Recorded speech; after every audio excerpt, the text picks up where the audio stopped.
السلام عليكم ورحمة الله وبركاته. الحمد لله رب العالمين وبه نستعين ونصلي ونسلم على رسوله الأمين حبيبنا وشفيعنا وذخرنا محمد صلى الله عليه وسلم. قال رب اشرح لي صدري ويسر لي أمري واحلل عقدة من لساني يفقه قولي. سبحانك لا علم لنا إلا ما علمتنا إنك أنت العليم الحكيم. أشهد أن لا إله إلا الله وحده لا شريك له وأشهد أن محمدا عبده ورسوله. أما بعد. Alhamdulillah, bersyukur kita kepada Allah Subhanahu wa taala dengan segala limpah kurnia-Nya, dengan izin Allah Subhanahu wa taala dapat lagi kita meneruskan bacaan kita akan buku tafsir kitab tafsir ini, Safwatut Tafasir, Safwatut Tafasir karangan Syekh Muhammad Ali As-Sabuni. Alhamdulillah, kita bersyukur kepada Allah Subhanahu wa taala, kita dah masuk pada muka surat yang ke-96. Kita masih lagi membicarakan mengenai Al-Fawaid Ar-Rabi'ah, faedah yang keempat.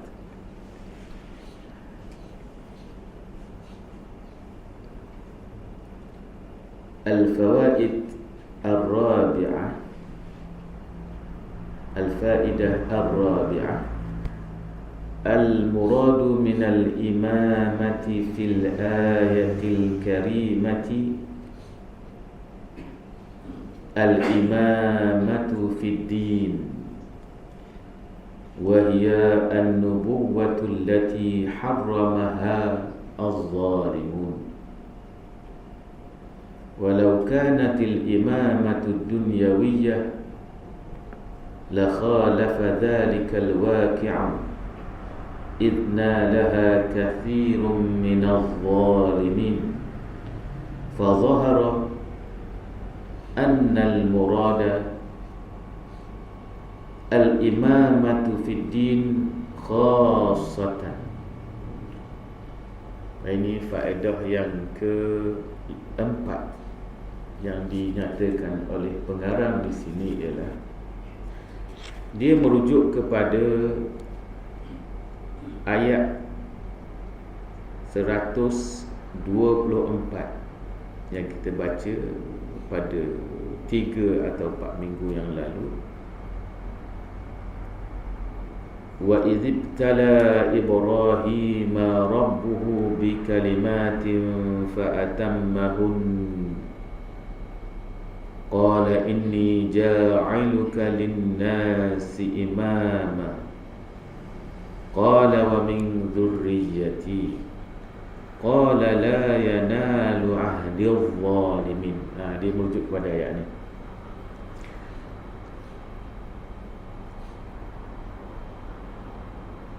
Dan ingatlah tak kala Tuhannya, yakni Tuhan Nabi Ibrahim,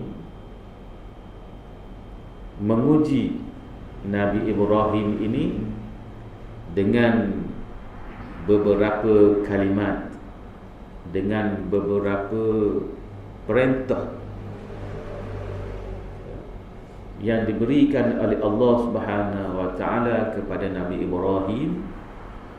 Dan Nabi Ibrahim alaihissalam telah berjaya menyempurnakannya dengan sebaik-baiknya.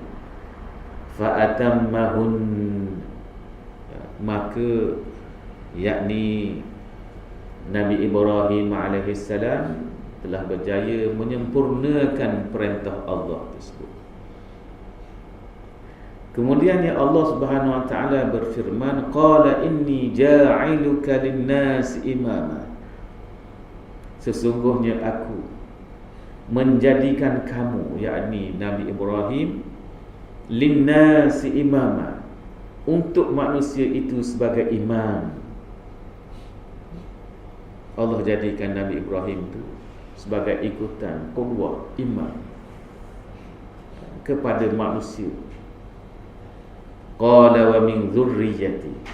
Kemudian Nabi Ibrahim alaihissalam diminta dengan Allah Subhanahu wa taala supaya beri juga kepada zuriat keturunannya. Tapi hak ni, atas permintaan ini Allah Subhanahu wa taala berfirman, qala la yanalu ahdil zalimin. Iaitu Allah Subhanahu wa taala menyatakan bahawa janji Allah Subhanahu wa taala ini tidak akan diperolehi oleh orang-orang yang zalim. Apabila Nabi Ibrahim alaihissalam diminta dengan Allah supaya imam itu, al-imamah itu diberi juga kepada zuriat keturunannya, tapi Allah Subhanahu wa taala ni khabar janji al-imamah itu tidak akan diberi kepada orang yang zalim. Jadi al-imamah yang dimaksudkan itu al-imamah dari sudut apa? Ini yang dinyatakan di dalam faedah yang keempat yang kita baca tadi. Jadi yang dinyatakan oleh pengarang mufassir di sini, al-muradu bil imamati fil ayatil karimah, yang dimaksudkan dengan al-imamah, imam ataupun kepimpinan lah, kepimpinan di dalam ayat yang kita baca tadi ialah al-imamatu fid din, iaitu kepimpinan pada agama. Maksudnya macam mana? Wahia an-nubuwah, al-imamah fid din ini wahia an-nubuwah, iaitu kenabian, allati harramaha az-zalim, iaitu an-nubuwah itu tidak akan diberi kepada orang-orang yang zalim, walaupun mereka itu dari keturunan Nabi Ibrahim alaihissalam.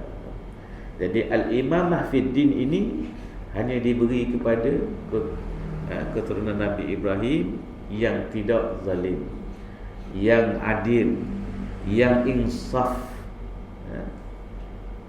yang menerima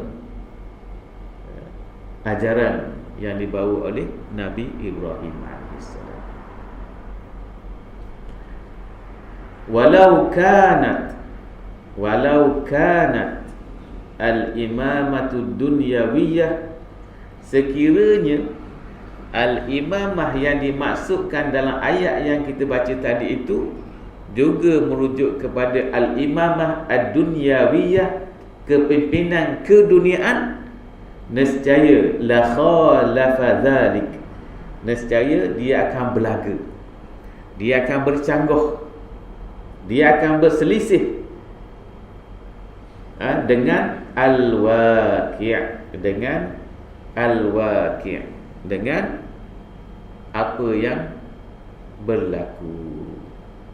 Kerana kalau kita tengok kepimpinan keduniaan ini, ada pemimpin yang baik, ada pemimpin yang adil, ada pemimpin yang insaf, ada juga di sana itu kepimpinan yang zalim, yang tidak adil, yang rakus, yang jahat, yang menyeleweng, yang merampas, yang merampok harta negara dan sebagainya.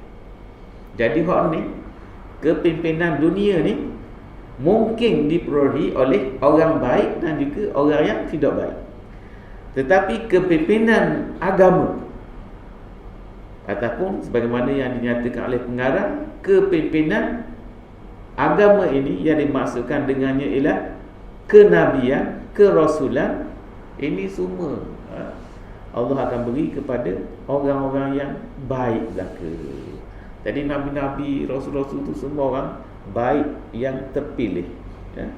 Tapi kepimpinan keduniaan, ada orang baik, ada orang yang tidak baik. Ada imam yang adil, ada imam yang zalim. Boleh tengok, boleh tengok. Kita boleh tengok. Maknanya kalau kita tengok kepimpinan dunia, Fir'aun pemimpin dunia, ya, pada kaumnya itu, Namrud begitu juga, ya. Dan begitulah yang berlaku di sepanjang zaman, hinggalah zaman kita ini. Ada yang bagus, ada yang baik, ada yang penuh kasih sayang, ya. Sayang kepada rakyatnya, sayang kepada rakyatnya, menjaga kebajikan rakyatnya dan sebagainya, ya.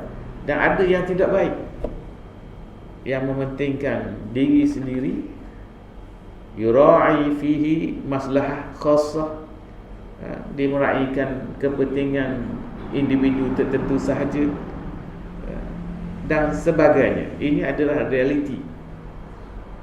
Cuma apabila kepimpinan dalam agama, itu mesti orang baik, mesti orang baik.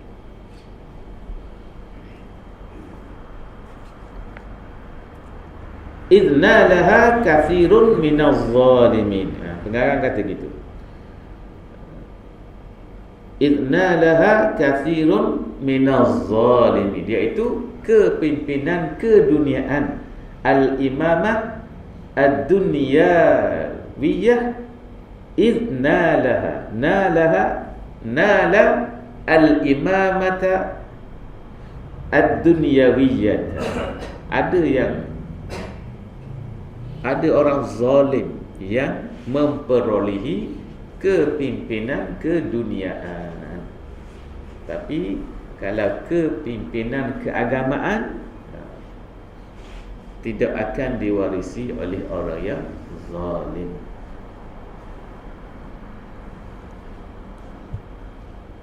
Jadi al-imamah di sini, al-imamah fiddin ini yang dimasukkan di sini ialah an-nubuwah. Jadi para nabi ni semua orang baiklah kira. Semua yang baik, adil. Kerana Allah Subhanahu Wa Taala mengharamkannya kepada orang-orang yang zalim. Orang zalim tak boleh. Apabila Nabi Ibrahim minta, apabila Allah Subhanahu Wa Taala menyatakan bahawa aku akan menjadikan kamu, wahai Nabi Ibrahim, sebagai imam kepada manusia, Nabi Ibrahim minta, berilah juga kepada keturunanku. Dan Nabi Ibrahim minta begitu dengan Allah Subhanahu Wa Taala. Tapi Allah Subhanahu Wa Taala beritahu, apa yang imamah itu aku tak akan beri kepada orang yang zalim. Jadi semua nabi, semua rasul itu semua orang yang baiklah ke. Nah, jumlah nabi berapa ni, jumlah nabi? Jumlah nabi berapa ratus ribu, berapa ratus ribu. Walau jumlah nabi dia persisihkan di kalangan ulama, ada yang 100 lebih, 124,000. Ada yang dan riwayat gitu. Cuma riwayat yang ada tu, sebagian ulama melihat kepada taraf hadis tersebut, ada yang kata dhaif. Jadi itu suatu perkara yang tidak jelaslah jumlah sebanyak-banyak. Tapi qaul yang agak masyhur ialah dia 100 lebih lah jumlah nabi-nabi yang telah dilantik oleh Allah Subhanahu Wa Taala. 124,000 ramai, 124,000. Jadi semua orang dilantik ni wajiblah kita yakin bahawa mereka itu ada golongan yang terpilih yang baik. Macam tu. Fa zahara, maka jelaslah, maka zahirlah annal murada, bahawa maksud al-murad ni makna maksud al-imamata, annal murada al-imamatu fid din. Kalau yang Allah Subhanahu wa taala nak lantik Nabi Ibrahim dan keturunan-keturunannya yang baik itu adalah imamah pada agama. Sedangkan imamah pada dunia, hal-hal urusan dunia, kita tengok realiti sekarang ni, ada yang dipegang oleh orang yang baik dan ada yang dipegang oleh orang yang ingkar.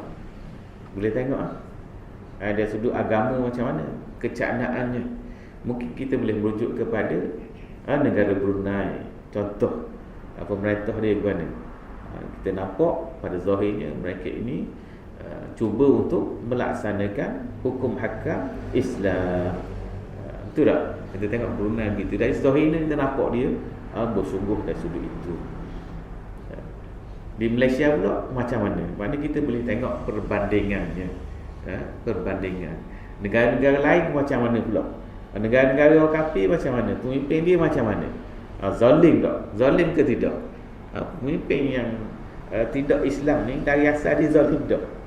Orang yang tidak menerima Islam, tidak beragama dengan agama Islam, dia zalim tak?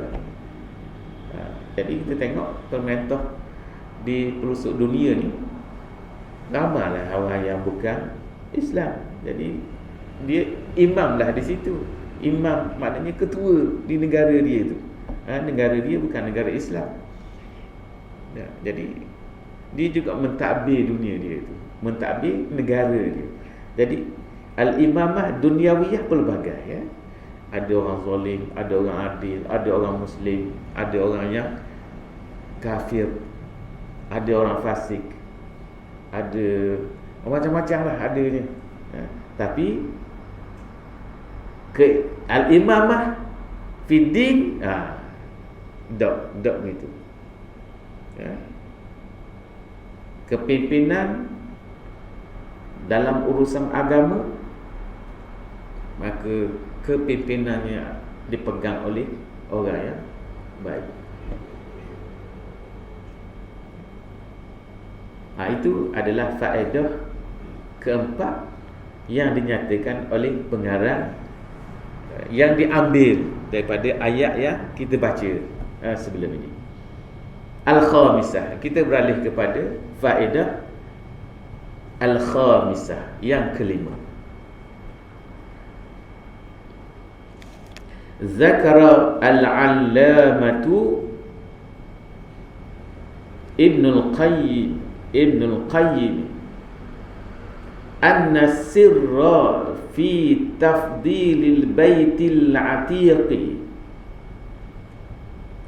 zahirun fi injizabil afidah wa hawal qulubi wa mahabbatiha lahu. Zakara al-allamah Ibnul Qayyim menyebut akan al-allamah Ibnul Qayyim. Ibnul Qayyim menyatakan bahawa rahsia as-sirra tu rahsia pada melebihkan al-baitil atiq, pada melebihkan, memberi fadilat, kedudukan yang tinggi kepada al-bait al-atiq, Kaabah tu, al-bait al-atiq. Kisah dalam ni kita tengok Allah menyatakan kisah Nabi Ibrahim, anaknya membina asas Kaabah, asas Kaabah, asas kepada binaan Kaabah. Pada Allah Subhanahu Wa Taala melebihkan Baitul Atiq. Jadi rahsia pada memberi kelebihan yang besar kepada Kaabah ni kat mana? Antara yang disebut oleh Ibn Qayyim ialah kelebihannya itu zahir, terselah pada injizabil afidah, pada tarikan hati. Mana hati manusia ni tertarik dengan Kaabah. Tertarik dengan Kaabah, hati dia tertarik. Itu rahsia dia. Ia jadi istimewa hati tu. Hati sanubarinya tertarik dengan Kaabah tu. Wahawal qulub, hati ni rasa cenderung wa mahabbatiha lahu, dan rasa kasih kepada Kaabah itu. Tuhan buat begitu dalam hati. Rumah macam-macam, kita tengok rumah hebat, rumah berbagai rumah lah zaman ni. Kalau tengok istana-istana pun tersergang hebat. Tak kira lah istana sultan negara kita ke, hak luar negara ke, tak, raja-raja dia, pemain-pemaisuri dia, ratu-ratu dia tu macam-macam lah. Rumah besar bapak dan sebagainya. Rumah-rumah pemain bola. Kalau dia luar negara tu, dengan gaji berjuta-juta seminggu, rumah hebat-hebat belakang. Tapi hati manusia tu tak tertarik pada rumah dia tu. Tapi bila Kaabah ni lain.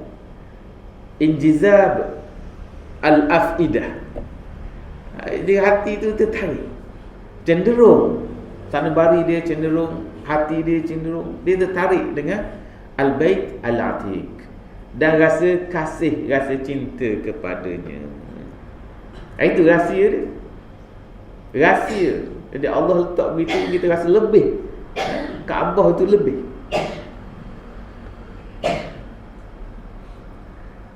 Wa jazbuhu lil qulubi, dan tarikannya untuk hati-hati ni a'zam, lebih besar. Tarikannya kuat, lebih besar min jazbil magnet lil hadid, untuk besi. Kan magnet kita tengok dengan besi ni pak lekaan. Al-magnatis itu magnet, lil hadid, dengan besi. Besi tarik, tak kita letak dekat, dia tak boleh tarik lalu.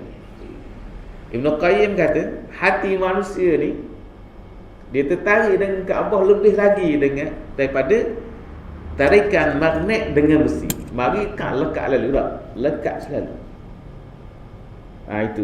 Itu pandangan yang diutarakan oleh Ibn Al-Qayyim. Sebab tu ada setengah-setengah orang tu balik nak pergi pula, baru balik nak pergi pula, nak pergi pula. Dah kita pun dah 5 waktu sehari sembahyang menghadap kepada Kaabah. Dah mesti teringat dah menghadap Kaabah tu. Sebab kita kena menghadap kiblat, kena menghadap kiblat dalam sembahyang. Dan kiblat kita ialah Kaabah.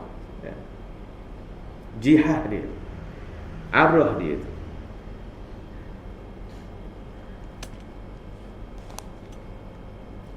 Fahum yasubuna ilaihi, dan mereka itu, maknanya orang-orang Islam ni lah, dan mereka itu yasubuna ilaihi itu duk pulang alik, pas pergi ya. Ni istimewa dekat Kaabah ni. Dah berapa orang duk pergi, tiap tak sabar tahu orang duk pergi tadi. Sebab apa? Tarikannya pada hati sanubari. Fahum yasubuna ilahi, duk bulan, gi balik yasubuna ilahi. Min jami'il aqtab, dari semua pelosok kawasan. Mari belaka seluruh dunia ke mari. Tak kira pandemik tak pandemik pun nak pergi juga. Nak pergi. Agak orang tak mau pergi je. Ya, sekatan. Kalau ni hak baru learning ni tak hilang habis lagi ni lah, COVID-19, tapi orang nak pergi tu ramai. Orang terpaksa sekat. Tak boleh dah cemok ni je. Malaysia cemok ni je 25,000 je. Kalau siapa yang terkandah pun ramai dah baru ni. Ramai terkandah. Sebab apa nak pergi tu? Sebab apa nak pergi tu? Belang-belang ada risiko pun nak pergi juga. Bukan setakat risiko je tuan-tuan sekalian. Hak pergi ngelah tu mahal. Puluh-puluh ribu. Mungkin ratus-ratus ribu. Tapi dah. Ya. Tarikan tu nak beribadat kepada Allah Subhanahu Wa Taala, dia nak pergi juga.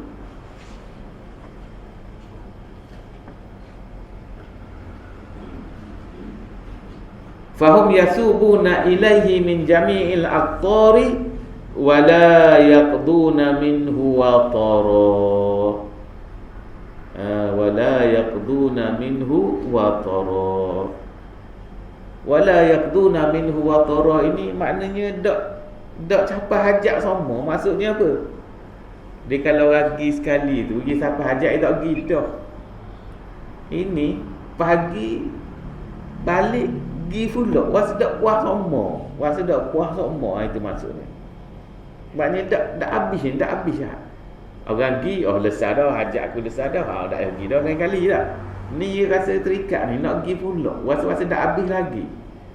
La wala yaqduna minhu watara. Sebab tu orang duk pergi tu. Dah habis rasa nak lagi. Bal kullamazdadu lahu ziyaratan izdadu lahu ishtiyaqan. Ni maksudnya apa? Bahkan setiap kali bertambah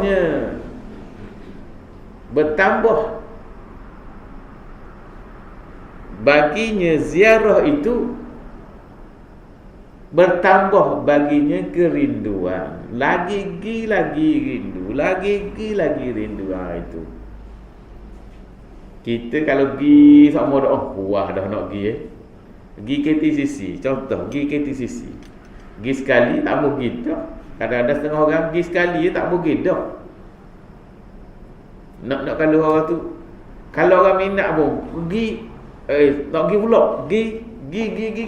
Wah dia akan ada setengah orang pergi sekali je KTCC, malah pergi serabu nak parking pun payah.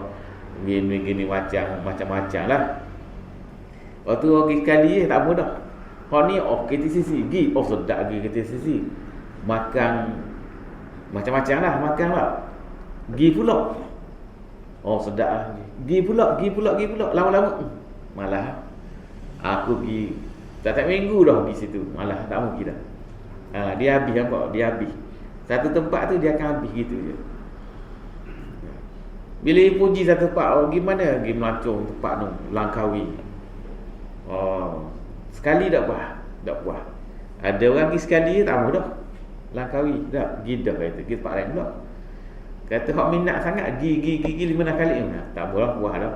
Tapi Makkah Al-Mukarramah, bal kullamazdadu lahu ziyarah izdadu lahu ishtiyaqan. Makin bertambah ziarah dia tu, kerak lagi nak. Itu rahsia kelebihan Kaabah. Tuhan buat begitu. Lepas tu pengarang datangkan dengan satu syair.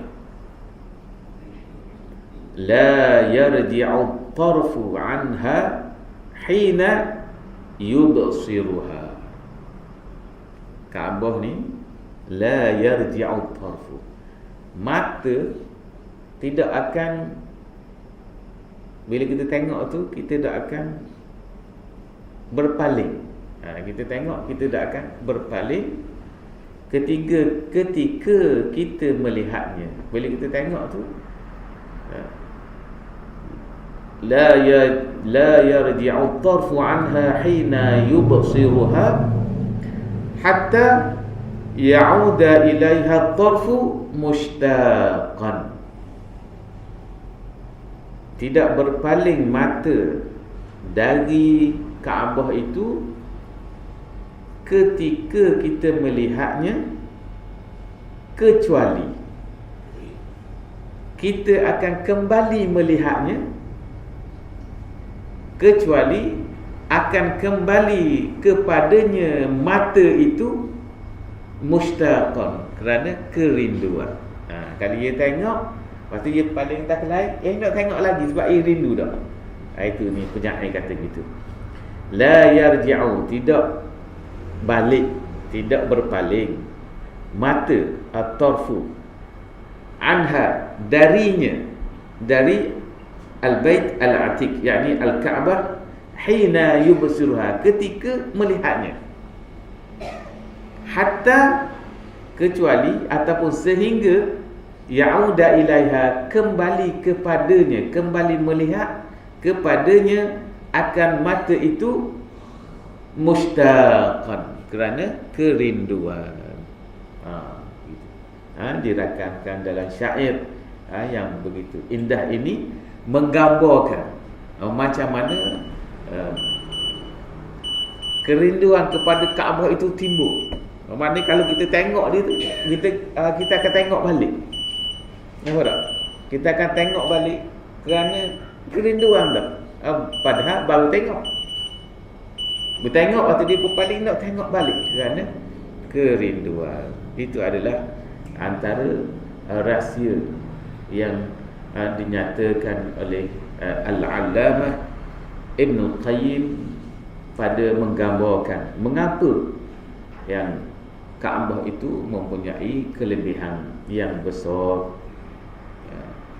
Memang ada di kalangan orang Islam ini, dia tak ada dah orang besar lagi. Al-Bait Al-Atiq, yakni Kaabah, dalam kehidupan dia itulah Al-Bait yang paling besar dalam kehidupan orang Islam ni. Dari segi kehormatan, dari segi kehormatan, Kaabah itu adalah suatu yang penuh kehormatan dia. Kehormatan dia memang mulialah Kaabah itu. Dalam hadis pun Nabi kata, mana sebut akan kemuliaan Kaabah itu. Tetapi manusia mempunyai kalau bandingkan manusia juga mempunyai kelebihan, kehormatan yang tinggi. Dan di antara kehormatan manusia ni, agak pentinglah untuk kita tahu ialah, jadi manusia ni dia mulia, manusia ini mulia, setiap ada kita ni mulia, sehingga kan nak gambarkan kemuliaan manusia ni, tuan-tuan sekalian, kita tidak boleh mempunyai syu'zon terhadap dia. Itu kemuliaan dia. Jadi kita tak boleh. Kadang-kadang kita tak berapa faham kaitan syu'zon dengan manusia tu. Aku tak boleh syu'zon. Antaranya ialah tak boleh syu'zon dia sebab dia mulia, kehormatan dia tu ada. Tak boleh kita nak andai gitu, tak boleh. Dia manusia ni mulia. Jadi kita tak menjaga kehormatan saudara kita itu, sekiranya kita mempunyai su'zon terhadap dia. Tak boleh. Kehormatan manusia ni mesti dijaga. Dan antara cara jaganya ialah kita tidak boleh mempunyai sangkaan yang buruk terhadap dia. Sebab bila kita menyangka yang buruk terhadap dia, kita telah menhakis